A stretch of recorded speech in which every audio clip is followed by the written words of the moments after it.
Bienvenidos a Sorbos de Suspenso Podcast.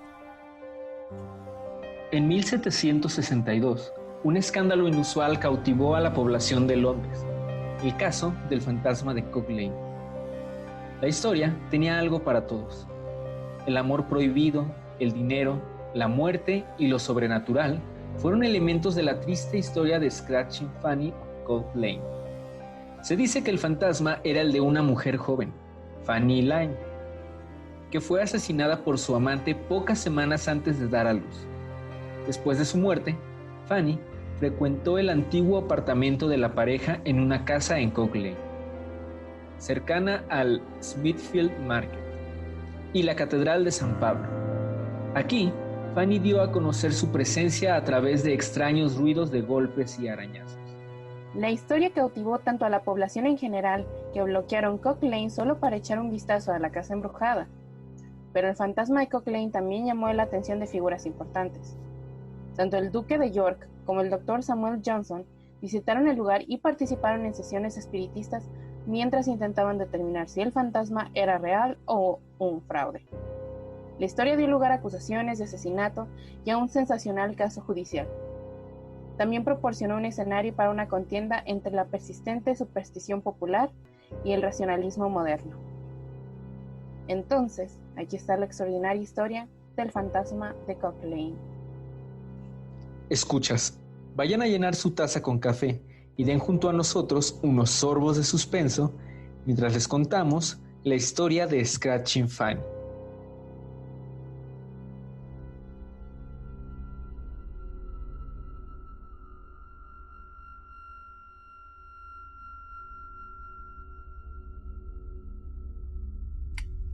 Sí, bienvenidos a este nuevo episodio aquí en Sorbos de Suspenso Podcast, en donde esta vez les traemos una historia de fantasmas. Esa historia también se le conoce como el fantasma de Cock Lane. Y bueno, Ivette les quiere proponer un juego. Es un drinking game. Cada vez que escuchen de nosotros decir Cock Lane, es shot. Advertencia, van a terminar con un coma etílico. Porque va a ser mucho. Y si deciden jugarlo, solo tienen que ser mayores de edad. Y pues esperamos que les guste este nuevo episodio. Transmitiendo no en vivo de Guadalajara para el internet. Yo soy Yvette Padilla. Y yo, Efren Cabañas. Detrás de micrófonos, Matt Sepúlveda.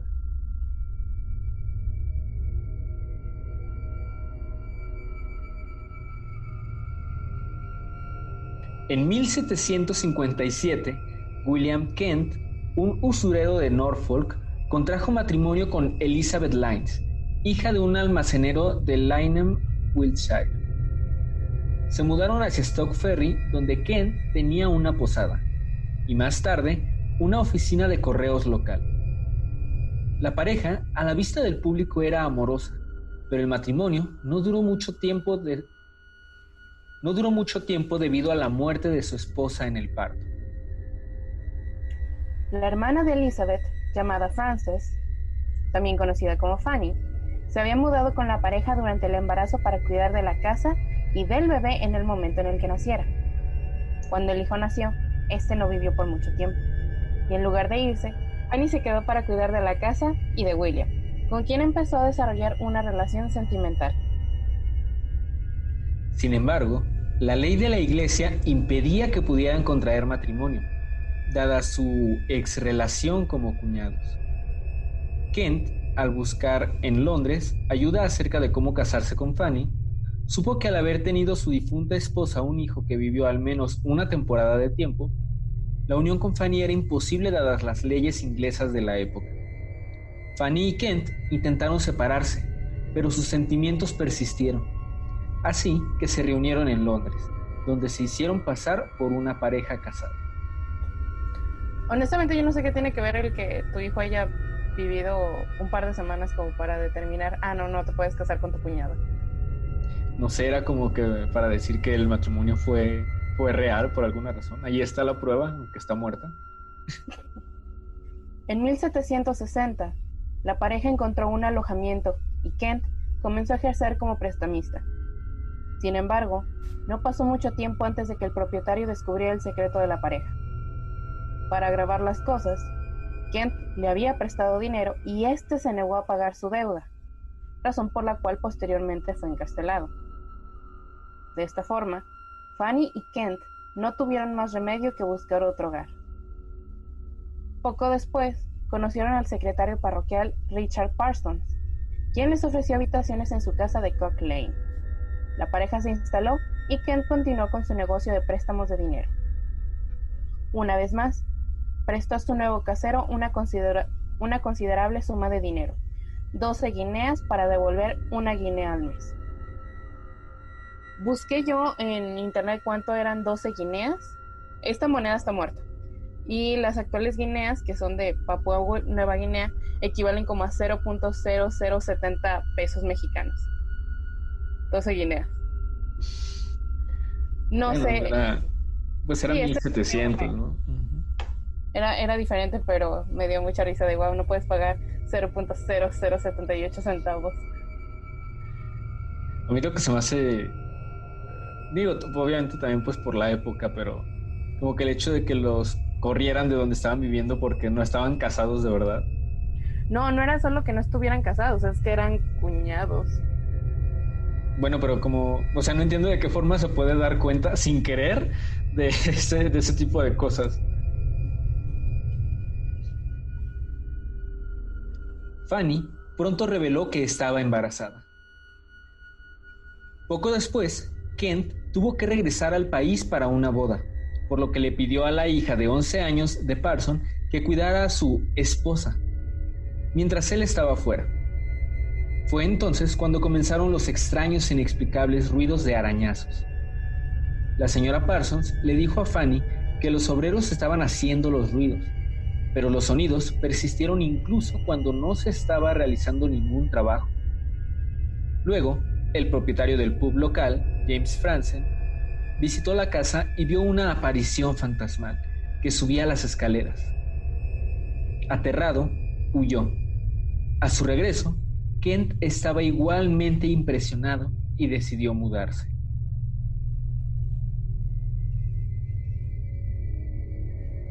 Esta decisión fue oportuna, ya que Parsons se estaba volviendo difícil sobre el pago de su préstamo. Poco después de mudarse, Kent llevó a su antiguo propietario a los tribunales. El caso todavía estaba en curso en enero de 1761, cuando Fanny se enfermó de viruela y murió oficialmente el 2 de febrero.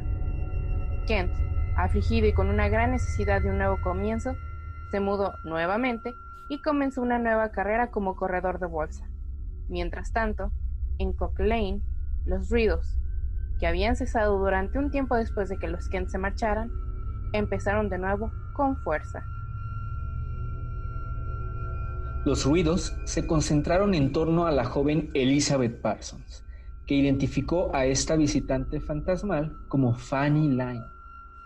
Su padre estuvo de acuerdo con ella, a pesar de que Fanny no había muerto en Cock Lane.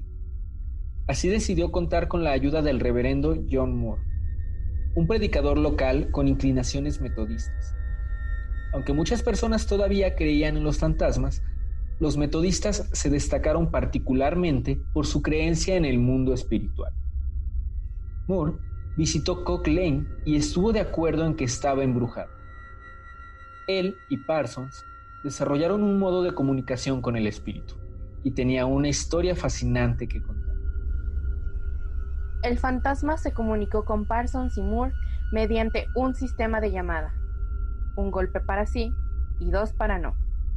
De esta manera, se confirmó que efectivamente se trataba del espíritu de Fanny Lynn y que ella había muerto no de viruela, sino de envenenamiento por acónito, a manos de William Kent. Esta historia obtuvo cierta credibilidad cuando se combinó con las quejas de Anne Lynn, la hermana de Elizabeth y Fanny. Estaba enojada con Kent porque había sellado el ataúd de su hermana antes de que pudiera ver el cuerpo. ¿Era esto para ocultar el hecho de que no había marcas de viruela en el cadáver de Fanny? Y otro dato que hay que agregar aquí es que poco antes de fallecer, cuando Fanny se sintió realmente cansada, ella mandó llamar a un abogado para que todas sus pertenencias, incluyendo las monetarias, quedaran a nombre de William. O sea, como si de cierta forma supiera que iba a ser necesario. Sí, me imagino que llegó un punto en el que se sentía tan mal que preparó eso como una especie de testamento, pero aquí estuvo lo raro. De hecho, me equivoqué tantito, no era todo el dinero, era la mitad iba a toda su familia, la otra mitad iba específicamente a William, lo cual ya es un poquito, pues, extraño, ¿no? Ahí ya podríamos decir que William tiene un motivo. Y tampoco se sabe por qué tomó esta decisión así como de la nada, así como de, me voy a morir, quiero que mi dinero vaya a este señor. El periódico The Public Ledger finalmente se enteró de la historia y la publicó. Muy pronto, William Kent se encontró a sí mismo como un presunto asesino, así que se dispuso a limpiar su nombre. Acompañado por los 2 médicos que habían atendido a Fanny en sus últimos días y el reverendo Thomas Broughton, un ministro metodista traído por el reverendo Moore para corroborar el fantasma, volvió una vez más a Cock Lane para una sesión presidida por el reverendo Moore en el dormitorio de la joven Elizabeth Parsons.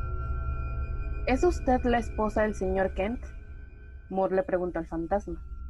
Siguieron 2 golpes, es decir, no, lo cual era correcto, ya que Kent y Fanny nunca se pudieron casar. Luego, Moore preguntó si el fantasma había muerto por causas naturales, lo que provocó 2 golpes más. ¿Por veneno?, preguntó Moore. El fantasma llamó afirmativamente y más preguntas establecieron que Kent lo había administrado. Kent, pregúntale al fantasma si debería ser colgado, preguntó un interlocutor de la empresa. Kent así lo hizo, y el espíritu respondió sí. Eres un espíritu mentiroso, dijo Kent. No eres el fantasma de mi Fanny. Ella nunca habría dicho tal cosa. Toda esta parte suena como una lectura de texto de primaria. Así como, no sé, bien como un... pregúntale al fantasma. Es más, vamos a dejar que te dicte la sentencia de muerte también, no importa. El fantasma de Cock Lane ahora llamó la atención de las autoridades. La casa embrujada atraía tanta gente que Cock Lane se estaba bloqueando, lo que causaba molestias al público. Entonces, comenzó una investigación sobre la validez del fantasma. Elizabeth Parsons fue sacada de su casa para ser examinada. Los extraños golpes y rasguños la seguían. Mientras tanto, se creó una comisión bajo la autoridad del Dr. Samuel Johnson. Los comisionados asistieron a varias sesiones de espiritismo en presencia de Elizabeth y finalmente decidieron que la prueba final del asunto debía realizarse en el ataúd de Fanny Lane, que se guardaba en la bóveda de la iglesia de San Juan de Cleque. Elizabeth Parsons se quedó atrás mientras los comisionados, Moore y Kent, fueron a la iglesia. Ahí le pidieron al espíritu de Fanny que se revelara, pero no pasó nada. Incluso no respondió a la presencia de William Kent. Esta admisión llevó a Moore a declarar que quizá el fantasma no era Fanny, después de todo, sino un impostor travieso. Porque un fantasma puede ser impostor, por supuesto. Porque también hay diversidad en los fantasmas. Deja de eso, o sea, esto se está utilizando para un juicio. O sea, realmente iban a presentar el argumento de que era un fantasma impostor. Él era el impostor.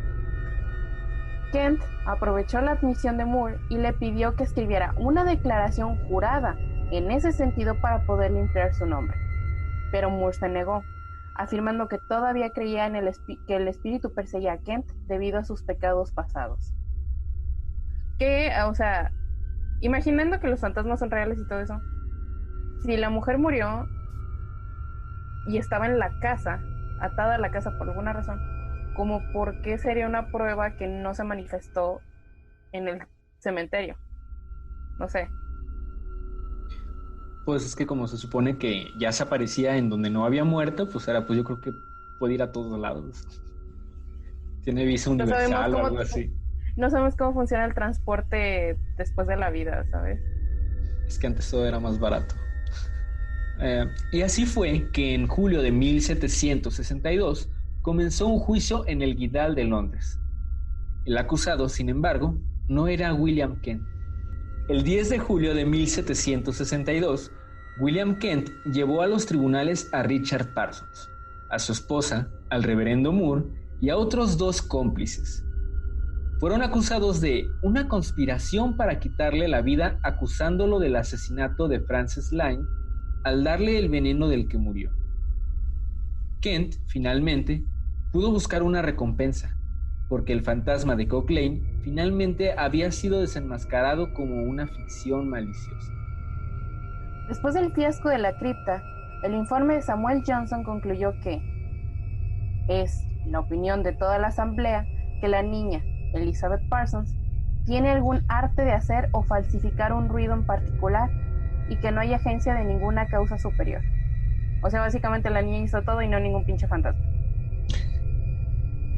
Esta creencia fue confirmada por la investigación sobre la niña, porque cuando obligaron a Elizabeth a mantener las manos por encima de la ropa de cama, no se produjeron los sonidos de arañazos. Además, una criada la había visto tratando de ocultar un pequeño trozo de madera en su persona que luego usó para hacer los ruidos. Plot twist. O sea, nadie se había dado cuenta de eso en sus sesiones. Bueno, tal vez era una niña muy talentosa. La misma Elizabeth, una vez descubierta, admitió su engaño. Su padre la había obligado a hacerlo, dijo. Esto explica la extrema falta de voluntad de Parsons para que su hija sea aislada de su familia durante la investigación. También explica por qué la propia Elizabeth se derrumbó varias veces, llorando porque temía por su padre, y en una ocasión admitió que él estaría arruinado y deshecho si se supone que su asunto es una impostura. El juicio duró solo 13 horas. Kent testificó, al igual que la doncella de Fanny, quien enfatizó la naturaleza amorosa de la relación entre Kent y su amante. Los médicos de Fanny confirmaron que efectivamente había muerto de viruela. Richard Parsons, mientras tanto, se reveló como un borracho desvalido, que había fabricado el fantasma en venganza por Kent, llevándolo a los tribunales por la deuda impaga. Sin embargo, todavía quienes apoyaban la idea del fantasma de Cock Lane y estaban dispuestos a testificar en la corte. Catherine Friend se había alquilado el apartamento después de Kent. Explicó que se había ido del lugar debido a su inquietud. Que probablemente no le pasó nada a esta señora, pero dijo, ay no, aquí dicen que hay fantasmas, yo me voy. Y se fue. No, contrario a las películas de casas embrujadas donde, oh, mira, aquí están pasando cosas muy raras, me quedaría a vivir. Bueno, de hecho, las últimas películas que he visto así como de casas embrujadas o cosas de ese tipo, he visto que a veces sí les dan un por qué la familia se queda ahí. O sea, a veces es como... Casi siempre es por no tener dinero. Ajá, o sea, digo, porque si no es tan fácil como que, ay, voy a vender la casa y ya me voy. O me voy a vivir a otro lado y pagar renta y todavía estoy pagando la casa o algo así. Aunque también hay unos que es como que pues tienen una persona donde pueden quedarse mientras, pero pues, de todas formas no lo hacen hasta que ya se murió la mitad de la familia o algo así. Después de 15 minutos de deliberación, el jurado emitió un veredicto de culpabilidad.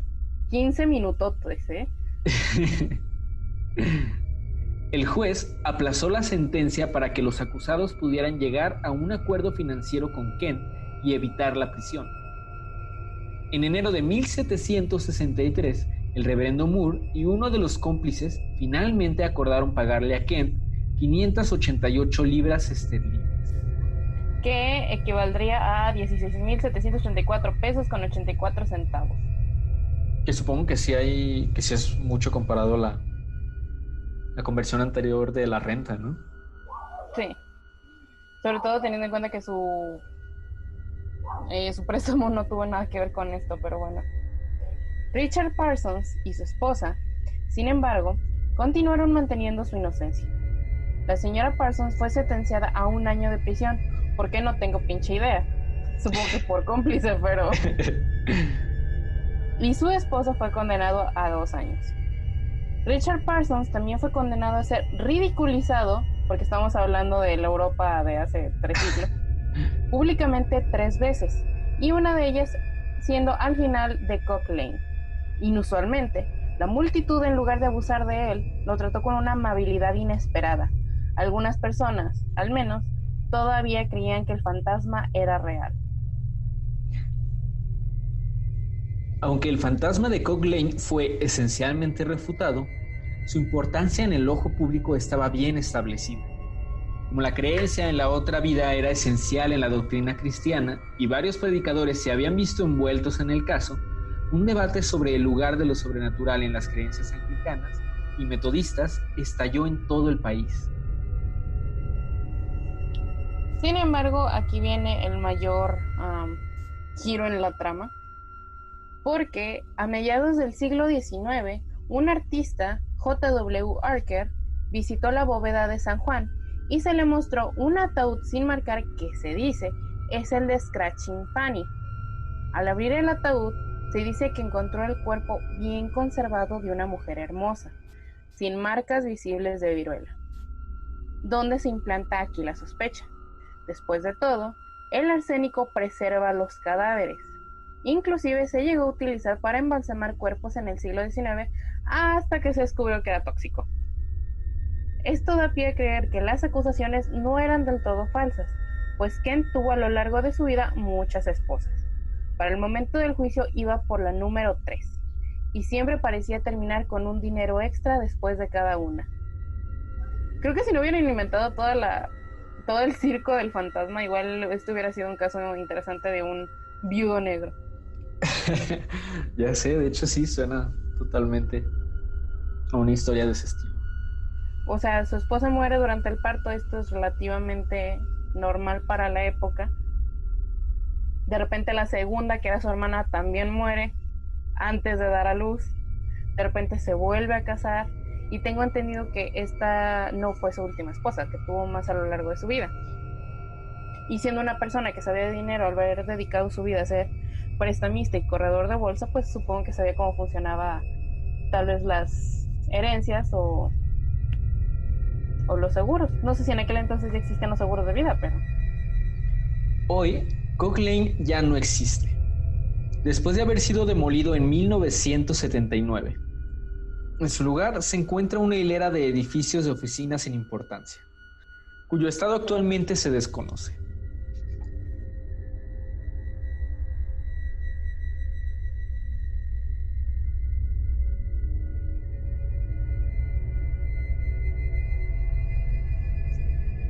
Esto fue todo en este episodio de Sorbos. Esperamos les haya gustado y hayan disfrutado de este extraño caso. Recuerden suscribirse a nuestro canal de YouTube y dejarnos sus comentarios. También seguirnos en Instagram, en Facebook y pues también en Spotify, que es donde la mayoría nos escucha. Eso fue todo por nuestra parte. Recuerden que cualquier comentario, sugerencia de episodio, sugerencia de tema, crítica constructiva, no queremos haters, es siempre muy bienvenida y que siempre estamos tratando de responder sus comentarios en la brevedad. Transmitiendo en vivo de Guadalajara para internet, yo soy Ivette Padilla. Y yo, Efraín Cabañas. Detrás de micrófonos, Matt Sepúlveda. Buenas noches.